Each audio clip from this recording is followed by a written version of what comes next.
नमस्कार दोस्तों, आज मैं इस चैनल की पहली मोटिवेशनल स्टोरी आपको सुनाने जा रहा हूँ जिसका नाम है आधी रोटी का कर्ज। ये मोटिवेशनल स्टोरी इतनी हार्ट टचिंग है कि हो सकता है इसको सुनकर आपकी आंखों में आंसू आ जाए। तो मुझे उम्मीद है कि ये आपको ज़रूर पसंद आएगी। इसी के साथ शुरू करता हूँ मैं इस मोटिवेशनल स्टोरी जिसका नाम है आधी रोटी का कर्ज। पत्नी बार बार माँ पर इल्ज़ाम लगाई जा रही थी और पति बार बार उसको अपनी हद में रहने की कह रहा था, लेकिन पत्नी चुप होने का नाम नहीं ले रही। वह जोर जोर से चीख चीख कर कह रही थी कि उसने अंगूठी टेबल पर ही रखी थी और तुम्हारे और मेरे अलावा इस कमरे में कोई नहीं आया। अंगूठी हो ना हो, माँ जी ने ही उठाई है। बात जब पति के बर्दाश्त के बाहर हो गई तो उसने पत्नी के गाल पर एक जोरदार तमाचा दे मारा। अभी 3 महीने पहले ही तो शादी हुई थी। पत्नी से तमाचा सहन नहीं हुआ। वह घर छोड़कर जाने लगी और जाते जाते पति से एक सवाल पूछा कि तुमको अपनी माँ पर इतना विश्वास क्यों है।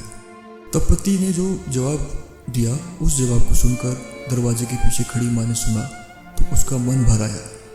पति ने पत्नी को बताया कि जब वह छोटा था तब उसके पिताजी गुजर गए।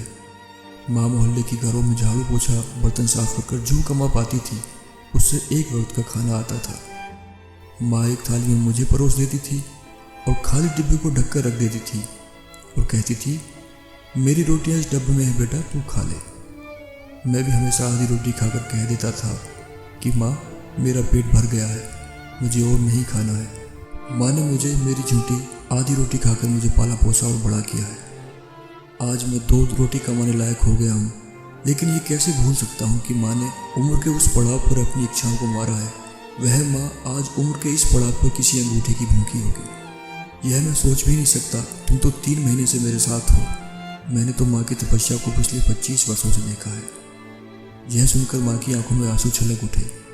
वह समझ नहीं पा रही थी कि बेटा उसकी आधी रोटी का कर्ज चुका रहा है या वह बेटे की आधी रोटी का कर्ज। दोस्तों, अगर ये कहानी आपको पसंद आई हो तो प्लीज़ चैनल को सब्सक्राइब कीजिए और शेयर भी कीजिए ताकि मैं इसी तरह की कहानियाँ आगे भी पोस्ट कर सकूँ। धन्यवाद।